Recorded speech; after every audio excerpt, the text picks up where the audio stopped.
Hare Krishna. Hare Krishna. We'd like to welcome everyone to our reading to Srila Prabhupada as we do every Sunday. Today we have a very special treat. So before we start reading about the glories of Narottam Das Thakur, let us offer our respectful obeisances to Srila Prabhupada and to each other. Namo Om Vishnuvadaya Krishna Prastaya Bhutale Srimati Bhakti-Vedanta Swaminiti Namane Namaste Saraswati Devi Gauravani Pacharane Nirvisesha Sunyavadi Paskachade Shatarane.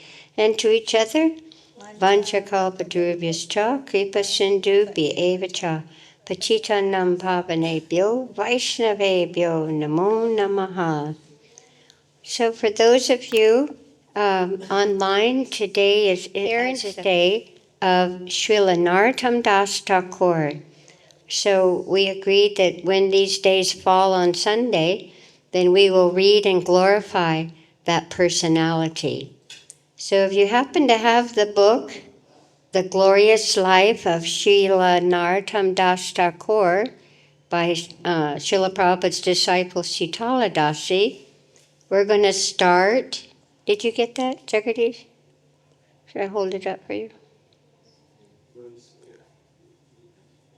Okay. So, yes? Yeah. Okay. So then we'll start with chapter 5, Pilgrimage. So there's each chapter has an invocation to Srila Narottam Das Thakur. I repeatedly offer my respectful obeisances to Srila Narottam Das Thakur, who would faint in bliss and fall to the ground, decorating his body with great quantities of dust. To have darshan of him in this way was the summit of good fortune. From the Narottam Prabhu Astika, verse 5. Chapter 5, Pilgrimage. Navadvip. Perspiring under the midday sun, Narottam made his way down a forest path, following the course of the Ganges.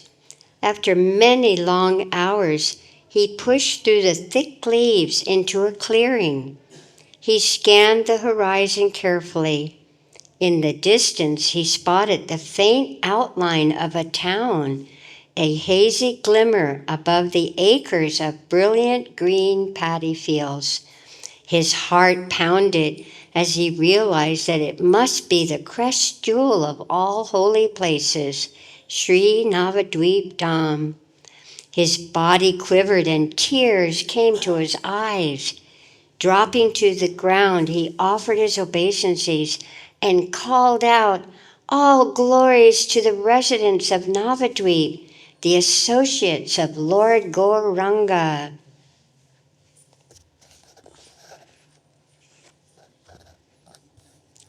Rising to his knees and joining his palms in prayer, he gazed at the distant temple spires and towering date palms.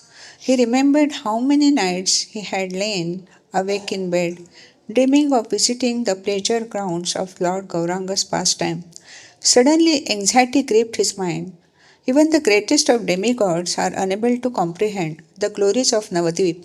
So, how can I, an insignificant and fallen living being, possibly understand Mahaprabhu's sacred Dhamma?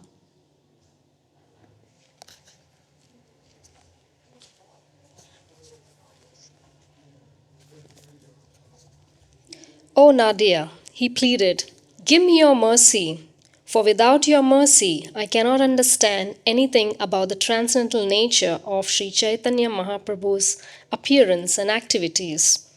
With eagerness and trepidation, Narottam rushed toward the town, his heart pounding in his chest. The sweet fragrance of golden champak flowers drifted on the breeze. How wonderful it must have been when the Lord was here, he thought. Every day would have been a festival for the fortunate residents of Navadvip, because they would have seen Sri Gaurachandra daily. As he came closer to the outskirts of the town, Narottam suddenly slowed. His face darkened, and the sandy paths suddenly felt hot and harsh beneath his feet. What am I rushing for? He called out to the wind. What do I expect to find in Navadvip now? What joy will I find here? The Lord of my life is no longer present.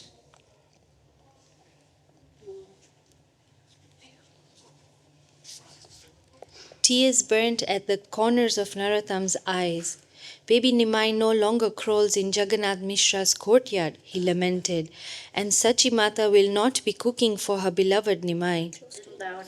I won't see Nimai Pandit teaching his students grammar or bartering with Kolavecha Sridhar for banana leaves. The waters of the Ganga must now be bereft of the sporting and splashing of moon like Sri Nityananda Prabhu. And oh, that oasis of ecstatic Sankirtan, the house of Srivas Thakur, will be silent. Anguished, Narottam hallowed. I missed everything. All these treasured scenes have vanished. Oh, why was I born too late? If only I would have taken birth a few years earlier, I could have witnessed all these glorious pastimes with my own eyes. I could have taken the dust of the Lord's lotus feet on my head. O most merciful Sri Chaitanya Mahaprabhu, why have you sent me into this world now? Why have you brought me here? What can I see in this place now that you are gone?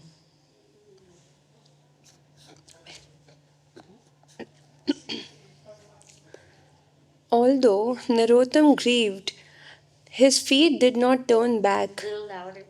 Crying pitifully, he continued his slow pace toward the town, his cascading tears falling all over the path as he walked. Suddenly, reverie was broken by the tumultuous sound of chanting. Startled, he looked up and saw a massive Sankirtan party ecstatically dancing down the street before him. Devotees bustled here and there, some jubilantly dancing and singing, and some talking with wide smiles about Sri Gaurachandra. The people of Navadvip appeared to be floating in an ocean of happiness. The dark cloud in Narottam's heart dissipated as he started wide-eyed. As he stared wide-eyed. As he stared wide-eyed at the astonishing scene, two men passed in front of him, talking about the exquisite dancing of Sri Gaurhari. Then a group of people rushed by. Hurry, hurry, he heard one say. I want to get to Jagannath Mishra's house quickly.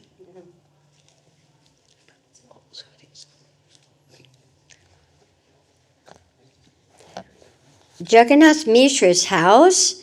Narottam asked aloud, his heart soaring at the mention of this holy place.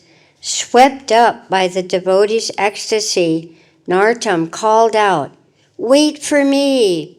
But the moment he uttered these words, the scene transformed. The joyful devotees disappeared, and the chanting dissolved on the breeze.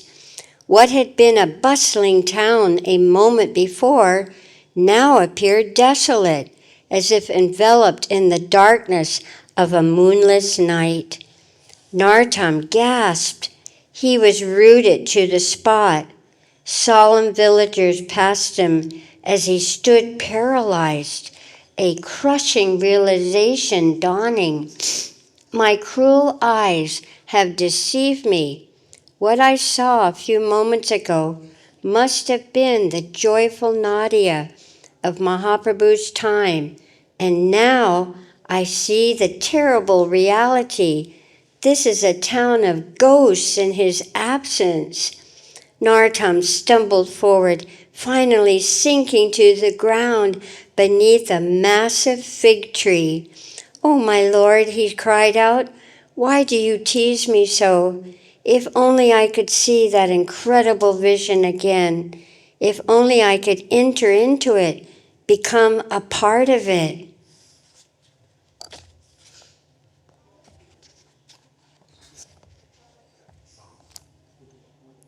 Narottam added a silent prayer. Please forgive me, Lord. How ungrateful I am to beg for more when you so kindly gave me a precious glimpse into the true nature of your sacred dham. I realize that Navdeep is immersed in separation from you, yet by your internal potency, you kindly lifted the curtain for a moment so I could see the eternally joyful Nadia.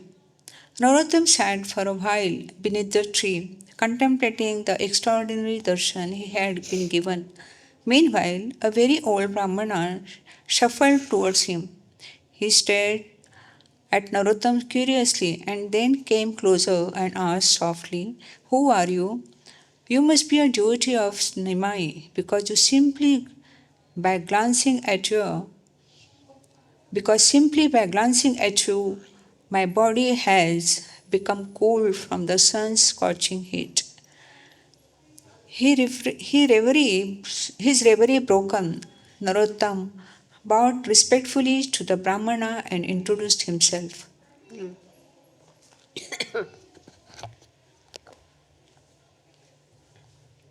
The old man's face lit up when he heard the name of Narottam. He eased his aged body down to sit beside Narottam.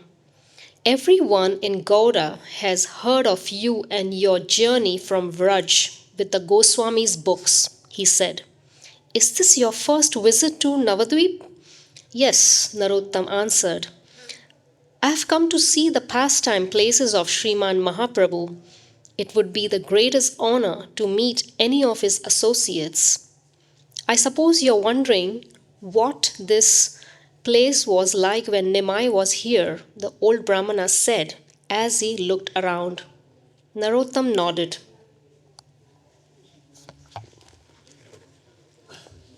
I couldn't possibly describe the ecstasy permeating Nadia when Nimai was here, even if I talked for months. The old man leaned back against the tree and stared up at the bright blue sky.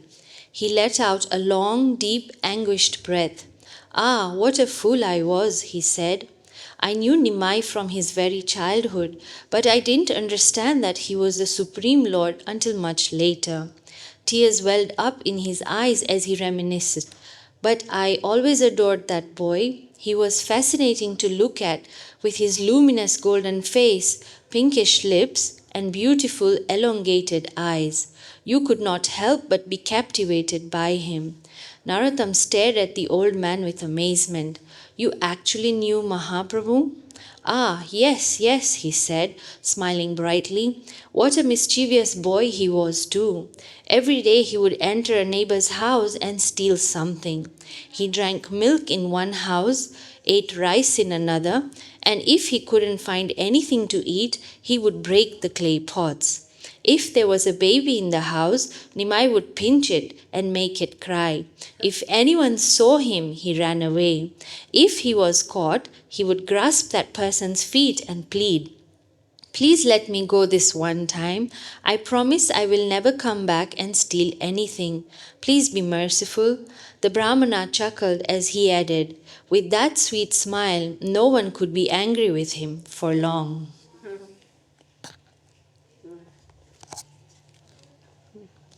Fascinated, Narottam listened, with his heart and eyes overflowing. The old man seemed oblivious to his surroundings, so immersed was he in his joyful remembrance of Mahaprabhu's transcendental Leela. He was such a rascal, the man said, that sometimes he would hide one of his friends and then tell the boy's father that his son had been kidnapped. While the family members were out searching for the boy, Nimai would sneak into their homes and steal sweets for his friends. Narottam laughed. The Brahmana continued. Once, he said, his eyes twinkling with delight, Nimai heard Murari Gupta giving an impersonal explanation of Srimad Bhagavatam to his disciples. Nimai openly laughed at Murari, who got angry and went home. But Nimai made Murari even more angry by following him home and passing urine where he ate. Then Nimai told Murari, according to your impersonal philosophy, everything is Brahman. So urine is nothing but Brahman. The old man slapped his thigh and laughed until tears streamed from his eyes. And what havoc he would wreak at the Ganga. He would splash people on the shore and break their meditation, or he would spit water at them, forcing them to bathe repeatedly for purification. Once he stole someone's Shivalingam, and on another occasion, after one Brahmana made an asana for Vishnu worship, Nimai sat on it and ate all the offerings. Narottam laughed heartily, greatly, relishing the Lord's transcendental antics.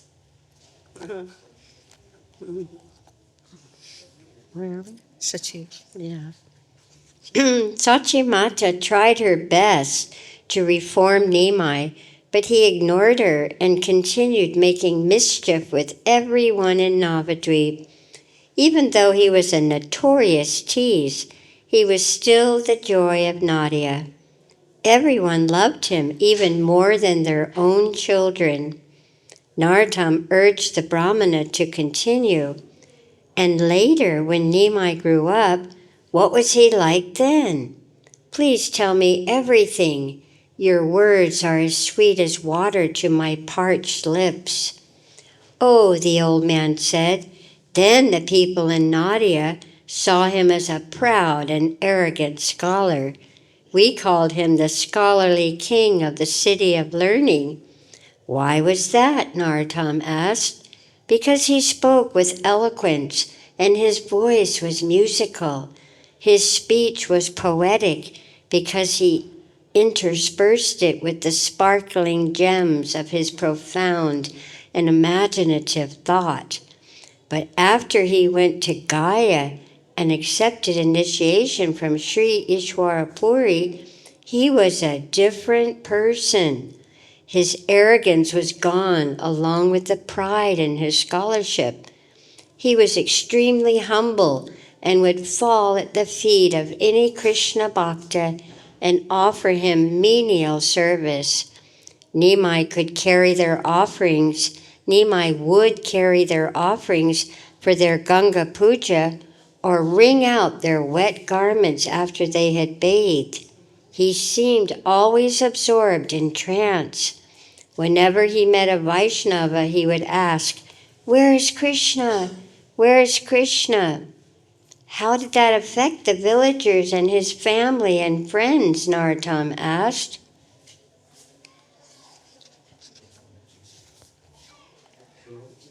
His unparalleled humility surprised and moved both the bhaktas and the materialists. Even the jealous among Nadia's intelligentsia gave up their envy on seeing his piety, sincerity, and humility.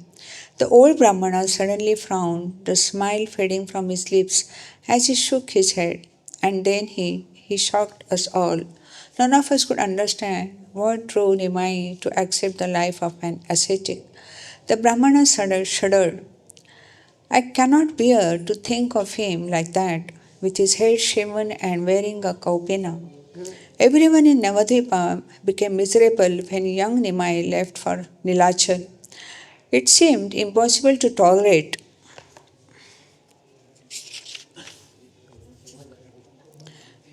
It is impossible to tolerate his separation. To mitigate our suffering, we found ourselves crying out his names constantly, and we told continuously about his divine character. And we talked continuously about his divine character. Even the wicked were disheartened by his absence. We were only consoled when we received news of him from pilgrims coming from Nilachal. Narottam nodded. He understood the pain of separation.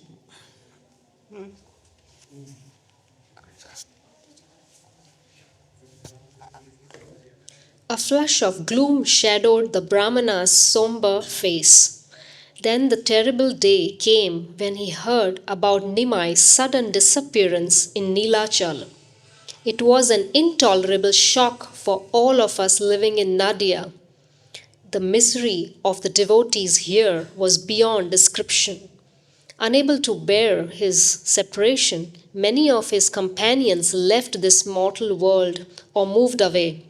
Srivasa Pandit, Advaita Acharya, day by day since then, Nadia was sunk deeper into despair.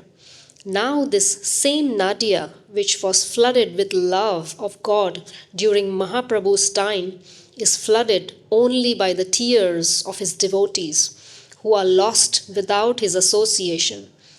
Choked with emotion, the venerable Brahmana could no longer speak. Narottam and the elderly Brahmana sat silently side by side, crying softly, deeply immersed in thoughts of the beloved Lord.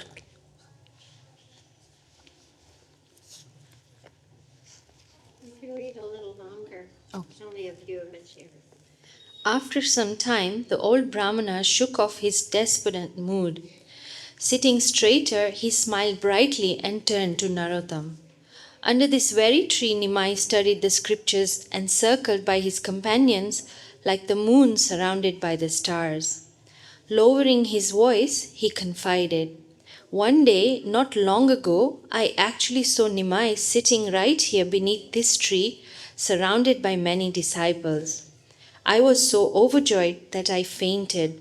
When I regained consciousness, he was gone.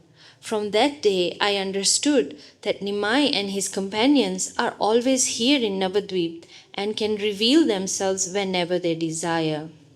Now I come to this fig tree every day in hopes of seeing him again." Narottam nodded gravely, deeply touched by the Brahmana's confidential disclosure. "Now, my son," the old Vaishnava said cheerfully, "you must go to Jagannath Mishra's house. There are still a few intimate companions of the Lord living in that area, and they will be overjoyed to meet you." "Is Mahaprabhu's house nearby?" Narottam asked softly. "Not far, just go straight down this road," he said, pointing to a sandy path. Narottam hesitated. Though only moments before he and the old Brahmana had been utter strangers, a profound affection had sprung up between them. Filled with grateful love, Narottam fell at the feet of the Brahmana. "It's not possible to thank you for the supreme joy you have brought me. Please give me your blessing so I may one day become a genuine devotee of Sri Chaitanya Mahaprabhu." Smiling affectionately, the elderly Vaishnava embraced Narottam warmly and sent him on his way. Narottam hurried down the road, following directions other residents gave him, until he found Jagannath Mishra's house. Arriving before the small thatched cottage, he stared in awe, not sure whether he felt qualified to take another step forward. He reverentially touched the old bamboo gate in front of the house, silently marveling. "This is the actual place. Sri Chaitanya Mahaprabhu passed this gate every day. And there is the veranda where he sat with Murari and Srivas." Tears streamed from his eyes, and the hairs on his body stood on end. Shivering with ecstasy, he stood motionless with his hand on the gate, calling out, "Gauranga, Gauranga." Gauranga, Gauranga. Gauranga, Gauranga.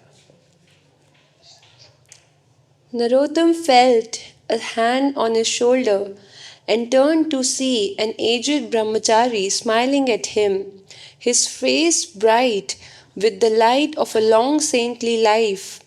In a voice filled with emotion, the brahmachari asked, "Are you Narottam?" Shocked to be recognized, Narottam nodded. "How did you know?"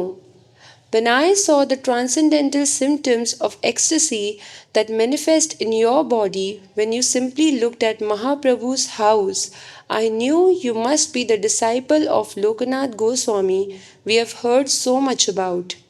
The old brahmachari drew Narottam into an embrace.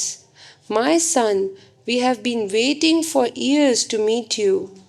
Narottam was astounded to learn that devotees in Navadip were expecting him. Who are you? And who told you I was coming?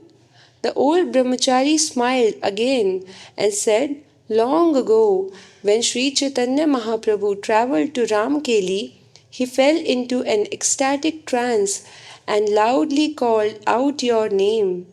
And that time he predicted your arrival here. At last you have come. I am Shuklambara Brahmachari. When Narottam heard the name of one of Sri Chaitanya Mahaprabhu's most intimate associates, he fell to his knees in awe. Sweeping up dust from the spot where Shuklambara Brahmachari stood, he sprinkled it on his head. As Narottam rose, Shuklambara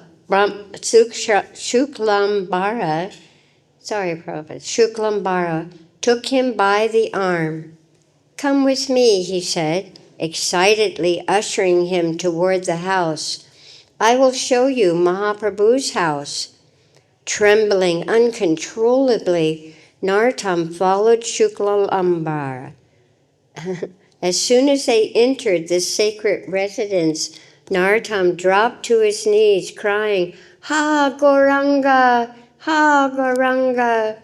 With great reverence, he rubbed his palms along the floor, gathered dust, and smeared it all over his body. He was filled with wonder as he gazed around at the bare, darkened room. It's impossible to comprehend what's before me, he whispered, his dark lashes brimming heavy with tears. This is where Sri Chaitanya Mahaprabhu lived, walked, and played.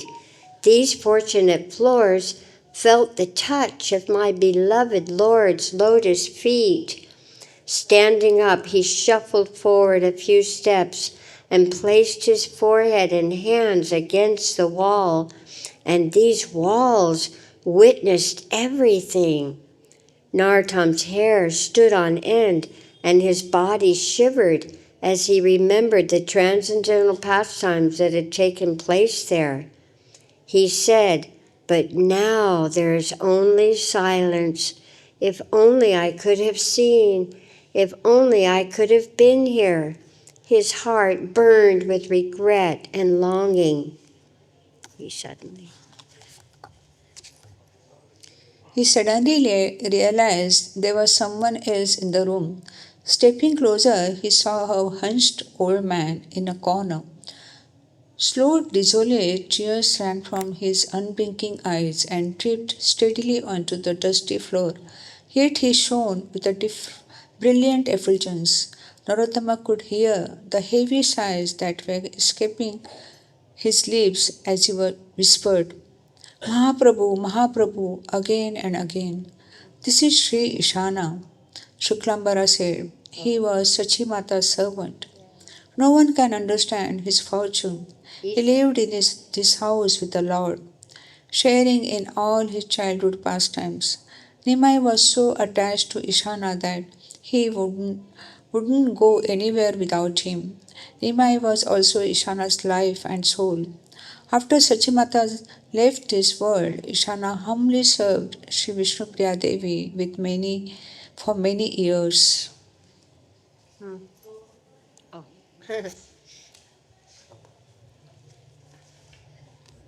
Narottam's knees buckled, nearly fainting at the thought that he was now in the presence of Sachimata's personal servant. Falling flat, he lay on the ground at Ishana's feet for a long time.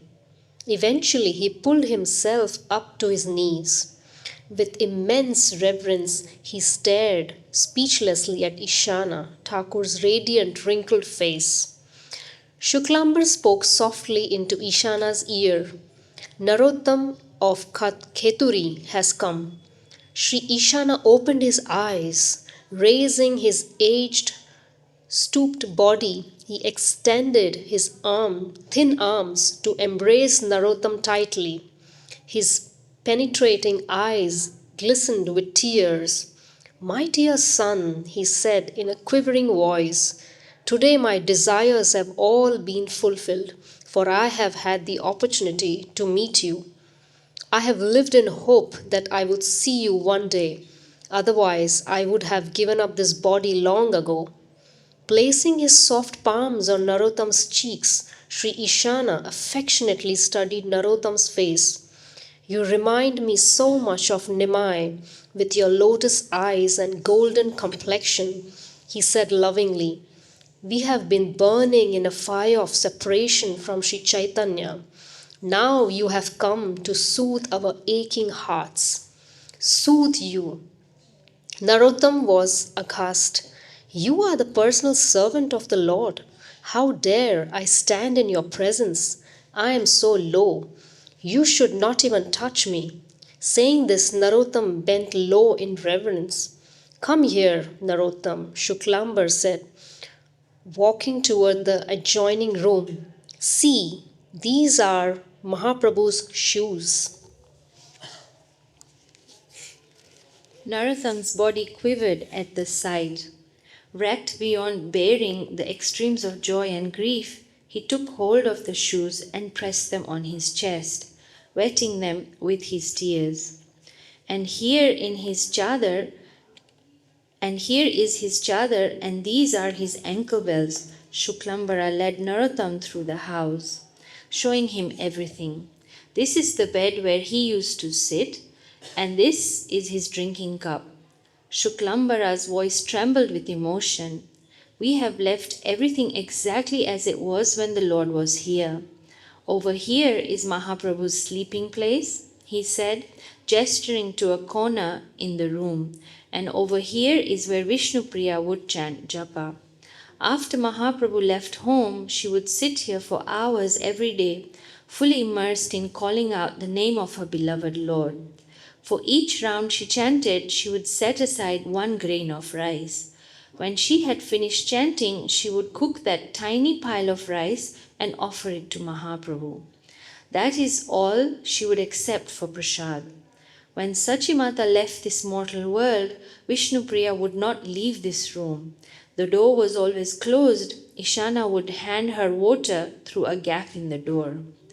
Listening intently, Narottam followed Shuklambara through the house, moving silently and slowly as if to avoid disturbing the sanctity of the place. Knowing the Lord's personal paraphernalia to be non-different from him, Narottam gently touched and bowed to each sacred item with great devotion. As they completed the tour, another elderly devotee entered the room and was introduced as Damodar Pandit.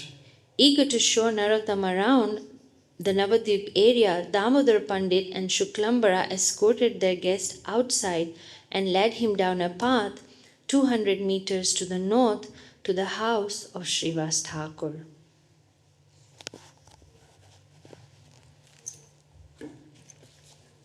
The two brothers of Srivas Thakur, Sripati and Srinidhi, greeted Narottam with enthusiasm. They took him to the courtyard where the Sankirtan movement began. Standing in the now silent courtyard, Narottam's heart erupted with emotion. "Oh, why couldn't I have taken birth a little earlier?" he cried. Falling on the ground, falling on the ground, he lamented. "If only I could have been here. If only I could have seen the ecstatic kirtan performed in this spot." Overcome with intense feelings of separation, Narottam cried uncontrollably. "But I am so unfortunate," he sobbed. "I was not allowed entrance to these precious moments." Understanding Narottam's emotional state, Srinidhi gently took him by the hand and lovingly guided him to a seat in the shade. After giving Narottam a drink of water, he described the extraordinary kirtans that had taken place at that spot. It was unlike anything we would ever known. Srinidhi said, his voice trembling. Mahaprabhu was the soul of the kirtan. The tunes we sang were simple yet indescribably sublime. When Mahaprabhu stood up and started to dance, his companions, electrified, would leap up to join him, dancing with his arms extended and his eyes turned upward. Nimai would cry out, Hari Bol, Hari Bol. During the kirtan, the devotees were often unable to suppress their deep emotions. Srinidhi said they would roll on the ground or embrace one another. Sometimes they would cry and then laugh and then cry again, or loudly call out in unison, Hari Bol, Hari Hari. Sometimes they even fell unconscious. Everyone swam in a sea of bhakti. Captivated, Narottam envisioned each wonderful pastime in his mind.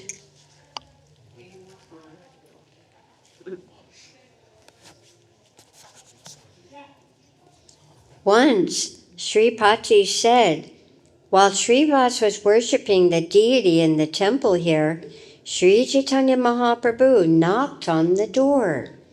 Who are you meditating on? He called out in his booming voice.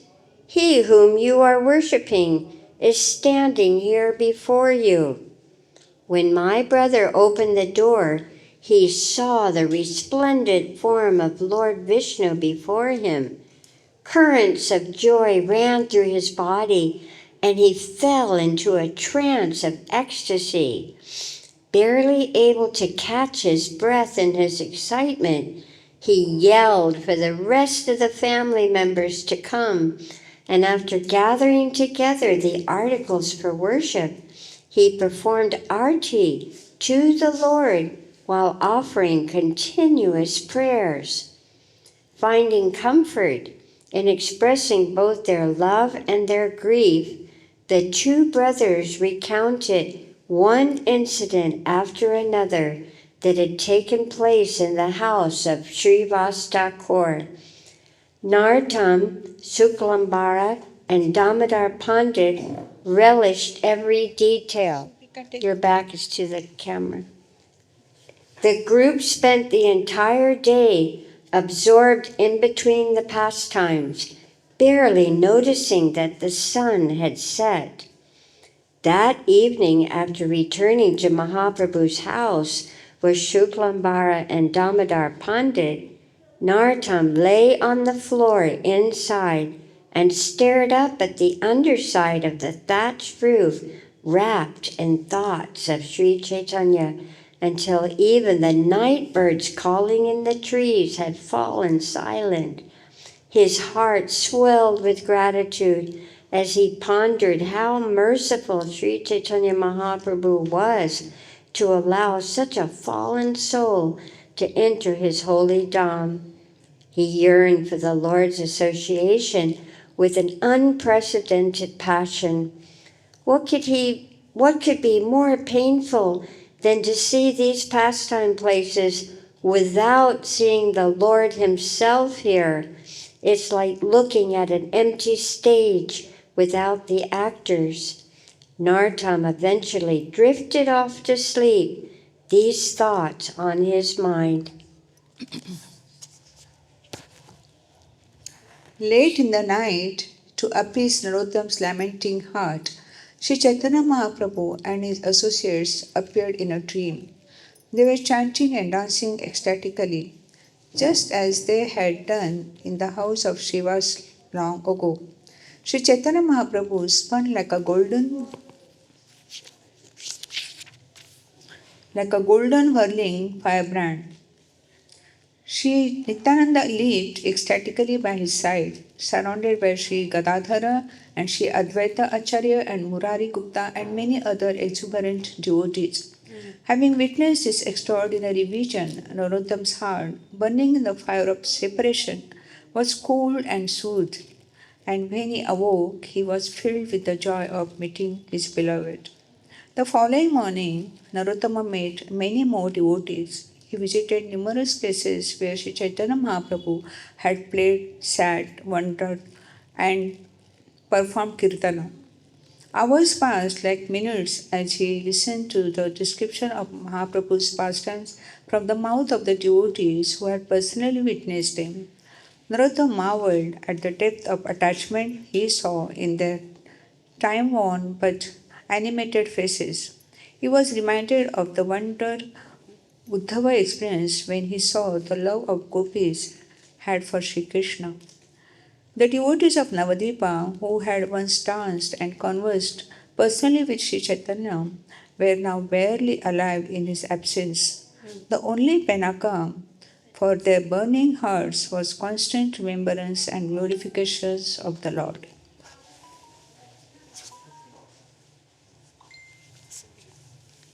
Narottama understood their plan all too well, and reverence and respect swelled in his heart. He knew that their lamentation and tears nothing to do with the mundane feelings of sorrow, but were due to profound ecstatic love of God. Such feelings of separation appear like severe tribulation, but internally fill the heart, the apex of the sublime joy. No, keep going. Narottam could have listened endlessly to their accounts, but the Navdeep devotees were equally anxious to hear from him. They had waited years to meet his effulgent young devotee, overflowing with praying, whom, whom Mahaprabhu had once glorified. They prepared him with questions about his life in Vrindavan, about the writings of Goswamis, and about his preaching. Narottama carefully answered their queries and described as far as possible the deep secrets contained in the Goswami Bhakti literature. The devotees listened attentively, finding incredible relief and happiness in Narottam's company. They said his radiant feature and ceaseless outpouring of profound spiritual emotions reminded them of Sri Chaitanya Mahaprabhu. They claimed that in his presence it seemed as if the clock had turned back and Sri Chaitanya was again enchanting his pastimes, bringing them the joy of union once more. The only difference they saw was not Narottama was crying for only Chaitanya wherever Sri Chaitanya had been crying for Krishna.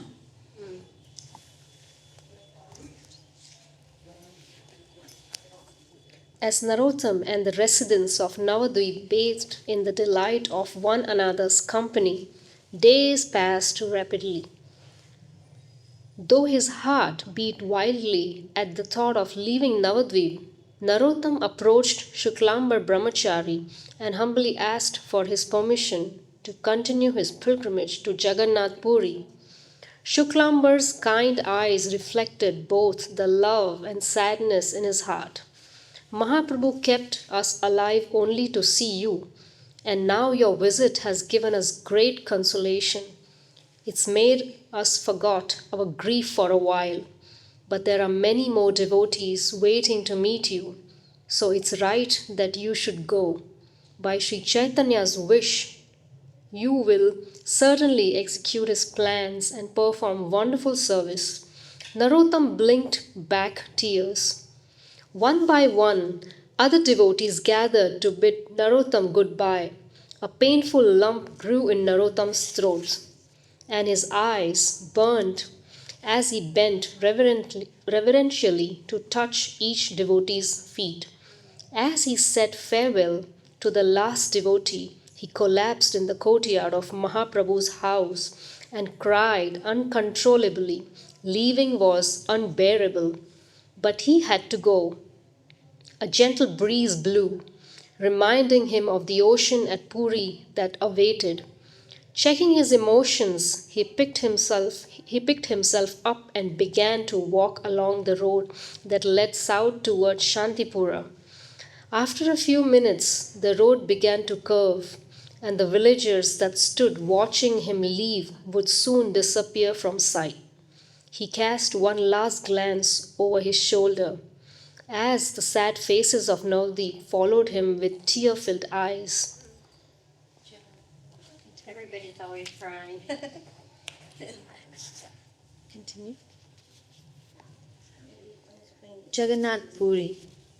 Narottam's pilgrimage took him through the charming village of Shantipura, where he worshipped the feet of Advaita Acharya's son, Sri Achyutananda. After relishing the association of Advaita's many followers, he proceeded to Harinadi, where he crossed the Ganges and entered the village of Ambika Kalna.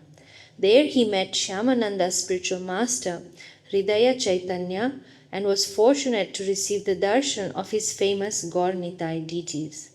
From there, Narottam went to Kardaha, where he was greeted with great love and enthusiasm by Sri Vasuda and Sri Janava Mata, Nityananda Prabhu's wives, and their son, Sri Virachandra Prabhu.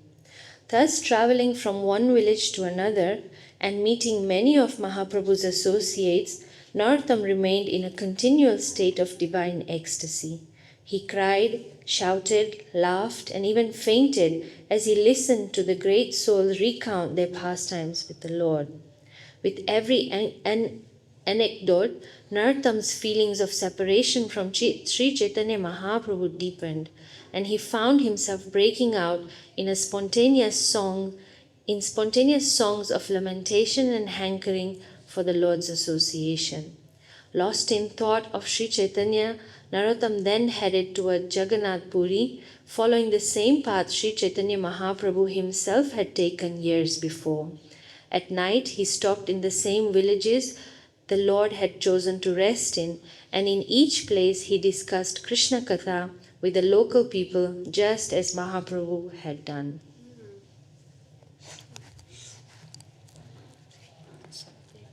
In the simple village, people were quickly taken by Narottama's magnetic spirituality and handsome features, and they often tried to convince him to remain with them.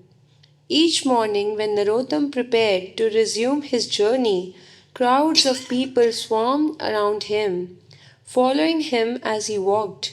Narottam often found it difficult to disperse these crowds, but eventually, with sweet words, he would manage to bid them farewell and continue on his way alone.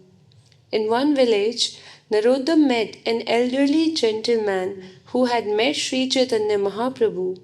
The man invited Narottam to sit with him. "Come, my boy," he said enthusiastically. "Let me tell you about the wonderful things I saw with my own eyes." Eagerly, Narottama took a seat next to this fortunate soul and listened as the old man shared his remembrances. When Sri Chaitanya Mahaprabhu and his associates came to this village on their way to Jagannath Puri, the man said, "I was amazed to see that the Lord walked with the gait of stalking maddened lion. I couldn't take my eyes off his beautiful golden form. He appeared oblivious to his surrounding, as if the land, water, and paths were of no consequence.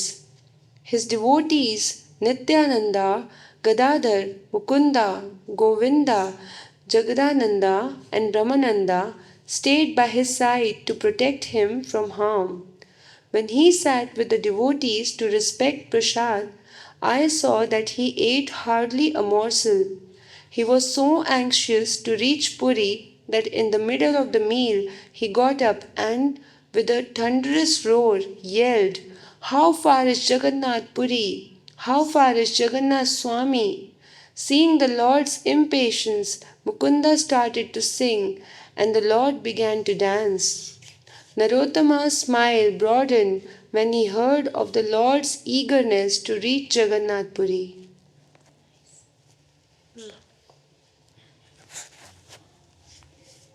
Where? The man's face beamed as he remembered the sight. The residents of our village then had the rarest treat, the Supreme Lord, the hero of Vaikuntha, dancing before our eyes. As he spun around and around, tears gushed from his eyes like the rushing currents of the Ganga during the monsoon.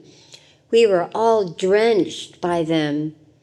Narottam suddenly cried out, "Why couldn't I have been here to see such a sight?" Then, bowing at the feet of the man, Narottam murmured, "You are the most fortunate person." The old man gently lifted Narottam and continued his narration with barely a pause. "Just a few miles down this road," he said, pointing to a nearby path, Sri Chaitanya Mahaprabhu and his associates were stopped from proceeding toward Nilachala. A man at the toll gate demanded a tax, and he wouldn't let them pass if they didn't pay it. Narottam's face must have registered his incredulity that anyone could dare to stop the Lord, for the old man added, "But when the tax collector saw the Lord's grave, imposing figure, he was impressed and asked, 'How many men are with you?' The Lord replied, 'I do not have anyone in this world, and I do not belong to anyone. I am all alone. The entire world is mine.'" Saying this, the Lord began to shed incessant tears, which flowed in streams down his cheeks. The taxman said, "Oh, Master, you may kindly leave, but I will not release the others until I have received full payment." "What did the Lord do?" Narottam asked.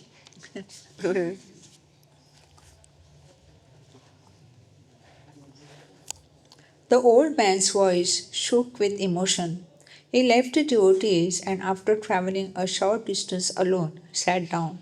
He hung his head and tears welled in his eyes. The devotees watched him from the other side of the toll gate, desperately worried that they would be separated from their Lord. The taxman watched with them, and even his stone like heart couldn't fail to be melted by the Lord's weeping. In wonderment, the taxman said, "That sannyasi is certainly no ordinary person. It's impossible for an ordinary human being to shed so many tears." He looked again at the devotee and asked, "Tell me clearly, who are you? Whose associates are to you?"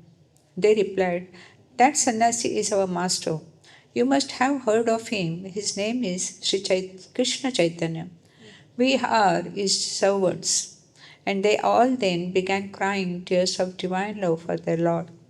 The tax collector was now dumbfounded, overwhelmed by the depth of their mood and purified by their association. He also began to cry. He hastened towards the sitting figure of the Lord and threw himself on the ground like a rod before the Lord's lotus feet.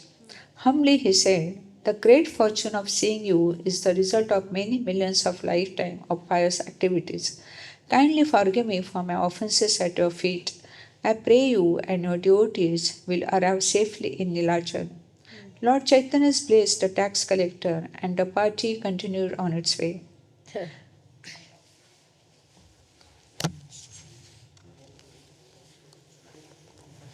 Narottama touched the old man's feet with great reverence. He thanked him again and again for sharing the wealth of Mahaprabhu's transcendental Leela. Then he too eagerly resumed his journey. Arriving at the Bahagri River, about 6 miles north of Jagannath Puri, Narottam took a refreshing bath in the crystal clear water before entering the nearby village. Many villagers gathered around to meet Narottam, understanding him to be a follower of Sri Chaitanya Mahaprabhu. One of the villager elders invited Narottam to hear the story of Lord Chaitanya's visit there. Eager to know all the details of the Lord's travel, Narottama sat among the villagers and listened attentively as the men described how the Lord of Vaikuntha had showered his merciful glance on these fortunate villagers. When Sri Chaitanya Mahaprabhu and his devotees arrived there, he went to bathe in the river, leaving his sannyas staff in the Lord Nityanand's hand. While he was gone, Nityanand Prabhu broke the staff in three parts and threw it into the river. For this reason, we call the Bagri river Dandabanga Nadi, the place where Sri Chaitanya's sannyas staff was broken. At that time, we couldn't understand why Nityanand Prabhu would do such thing. But later, a devotee of Mahaprabhu explained that Nityanand Prabhu knew that Sri Chaitanya Mahaprabhu was the Supreme Lord Himself. He therefore considered his acceptance of sannyas to be useless. That's why he relieved that the Lord of the trouble of carrying the staff, Nityanand Prabhu, reasoned that the Supreme Personality of Godhead is automatically a Paramahansa. He doesn't need to carry a sannyas dand. Narottam offered his respect to the Bagri river, expressed his gratitude to the village elder, and continued along his way, eager to reach Jagannath Puri as quickly as possible.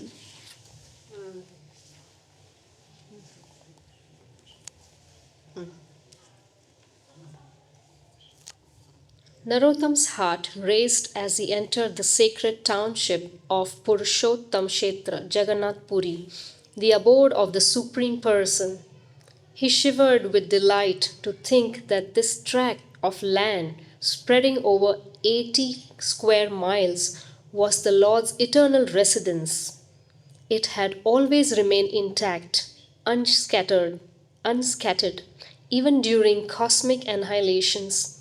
Steeped in profound humility, Narottam regarded everything he saw there, the trees, birds, animals, and people with awe and respect, remembering that all living beings, by the influence of the place, possesses four-armed forms, though these are visible only to the most highly elevated beings. Narottam offered silent prayers of appreciation for the sacred Dham, which lies outside the jurisdiction of Yamaraj. In this place, even the simple act of sleeping is equivalent to deep meditation or samadhi, and lying reposed offers one the same result as offering obeisances to the deity. Turning onto the wide grand road, Narottam caught sight of the towering and red sandstone spire of the ancient temple of Lord Jagannath. Collapsing to his knees, he stared in wonderment at the massive red flag waving above the famous eight-spoked Nila Chakra, crowning the top of the temple dome. What a glorious sight! Blood pumping with excitement, Narottam got up and rushed along the sandy avenue towards the huge temple complex. He was acutely aware that his feet now tread upon the same sanctified road that for centuries the Lord of the universe, along with his brother Baldev and sister Subhadra, had traversed during the yearly Rath Yatra festival, riding upon their massive chariots, pulled by a multitude of loving devotees. Approaching the main gateway to the temple, Narottam saw two huge statues of crouching lions on either side of the entrance, the Simhadwar. To the right stood a stunning form of Lord Jagannath, with a sign next to him stating Patita Pavan, the savior of the downtrodden and fallen.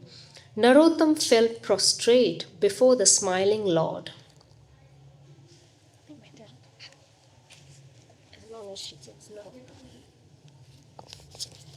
Rather than visit the temple, Narottam first sought directions to the house of Gopinathacharya, Mahaprabhu's beloved associate and brother-in-law of Sarvabhauma Bhattacharya. Arriving at the house, Narottam called inside to announce his arrival. At once, the elderly Gopinathacharya leapt up to welcome Narottam with a warm-hearted embrace. With tender words, that venerable Vaishnav invited Narottam to sit peacefully by his side. Narottam, everyone here is greatly eager to meet you, but first take some rest, and after you can meet the devotees. News of Narottam's arrival spread rapidly, and Gopinathacharya's house quickly filled up with devotees who had long hoped to meet Narottam. Everyone had questions to ask him, and he humbly answered them all, reporting everything about Vrindavan and details of his travels. Gopinathacharya arranged for prasad to be brought from the temple, and after respecting that succulent Mahaprasad, Kanai Kuntiya took Narottam for darshan of Lord Jagannath. Passing through the massive doorways of the ancient stone temple, Narottam was overcome with ecstasy and his whole body trembled. He broke ahead of his escort and ran toward Lord Jagannath's main darshan hall. Catching sight of the massive forms of the Lord glowing before him, Narottam fainted. A knot of people quickly formed around him, both curious and concerned about this handsome young sadhu sprawled on the floor. A few moments later, Narottam opened his eyes.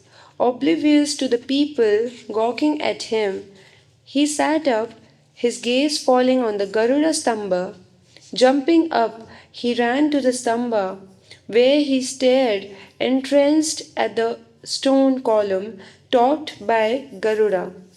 This is the very spot, he marveled, where Sri Chaitanya Mahaprabhu stood day after day, taking darshan of the Lord. Narottam ran his fingers over the rough stone, envisioning how Sri Chaitanya had draped his long golden arms around the column as he gazed at Lord Jagannath's exquisite form. Narottam looked down at the column's base, and here is the crater created by the tears that continuously coursed down Sri Chaitanya Mahaprabhu's cheeks as he gazed lovingly at the deities.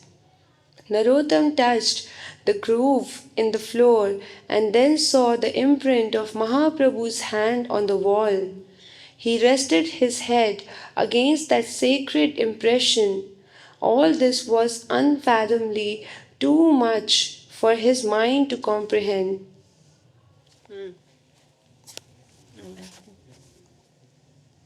So how much more we have the chapter? About 10 minutes?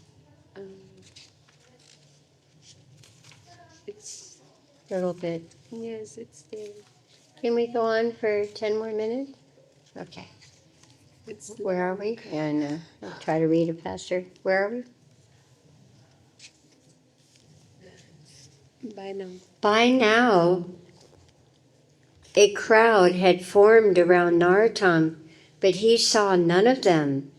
Wrapping his arms around the sacred column, didn't you just read that? Tears flowed from his eyes, yeah, you just read that.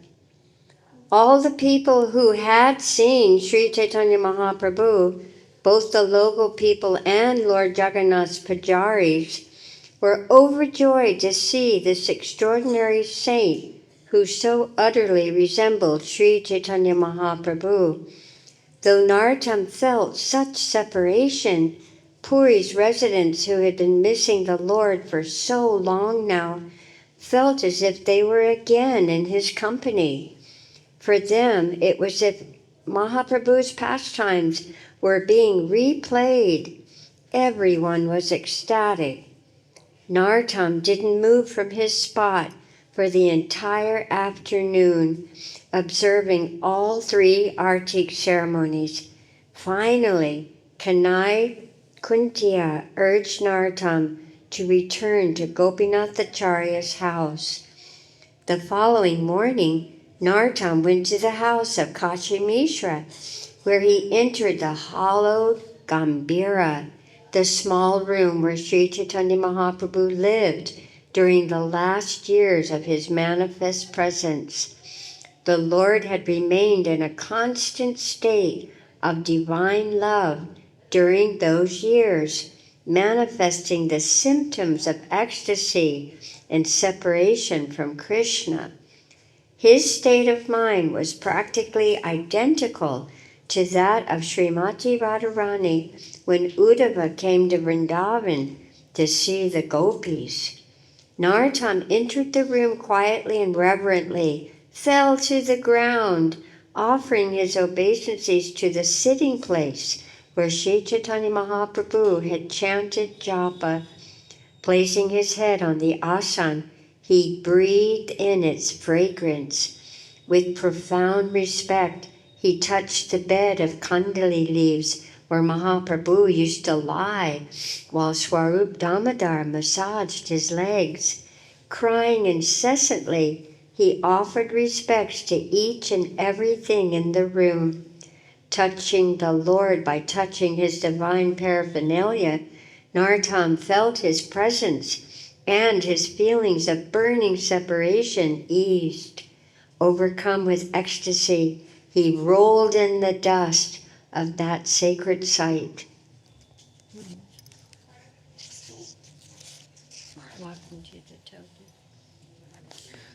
Walking on the Tota Gopinath temple, Narottam saw a very large, enchanting deity with a shining black complexion, seated cross-legs on a thorn. Tota Gopinath, he realized, could defeat the pride of Cupid, and moved. Narottama lay prostrate before him. The temple priest brought a garland and placed it gently around Narottam's neck as Narottam stood. Then he ushered Narottam to Sri Gadadhar Pandit's seat, where Narottam offered his obeisances and cried, "O Gadadhar Pandit Goswami Prabhu, how unfortunate I am for not having had the opportunity to see you." Narottama was startled by a heavy sigh. When someone asked, "Who is crying?" Narottama saw a small form in the shadow. Peering closer, he saw a very, very old and very radiant Vaishnava hunched over in a seat. "It is a Mamu Goswami, the Pujari," he whispered to Narottam. "He is the foremost disciple of Vakreshwar Pandit, an intimate associate of Mahaprabhu. He has been lying in a half conscious state for months due to separation from the Lord." Turning to the venerable saint, the Pujari said, "This is Narottam, arrived from Nadia." To Narottam's surprise, Mamu Goswami rose. Though the Goswami's body was obviously in a precarious state, he looked exceedingly happy to see Narottam. He embraced Narottam tightly, soaking him with his tears. "By the Lord's will," he said, "I have now seen you. I heard about you from visiting Vrindavan, and I yearn to see you. Now my desires has been fulfilled." Taking Narottam's hand, he led him to a secluded place where they sat together. "Narottam," he said gently, "just look at this beautiful garden. So many blissful pastimes took place here. Right here in this spot, my master Gadadhar Pandit would sit and read from Srimad Bhagavatam. When he explained the verse, it appeared that many rivers of blissful spiritual love were flowing from his graceful mouth. Everyone yearned to hear him speak, and anyone who heard him even once would never forget the experience."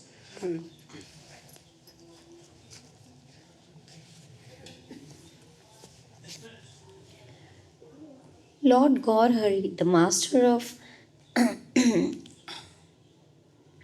Gadadhar Pandit's life, would sit beside him and listen to his sweet discourses. "O Narottam, there is no end to the descriptions of the beautiful pastimes that took place here." Speaking with great love, Sri Mamu Thakur shared many of those confidential pastimes with Narottam. After some time, Mamu Goswami placed his right his wrinkled hands on Narottam's head, blessing him, dedicating him to the feet of Gopinath. For several days, Narottam wandered in Puri from one sacred site to the another. He visited Haridas Thakur's tomb, where Sri Chaitanya had danced, folding his dear devotee's dead body.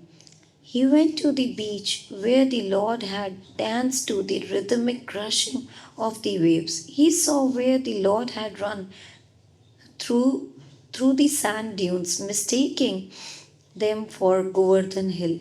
And he visited the small parks the Lord had mistaken for Vrindavan.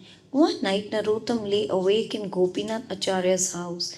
Thoughts of the Lord's divine pastime ran incessantly through his head, and he couldn't sleep.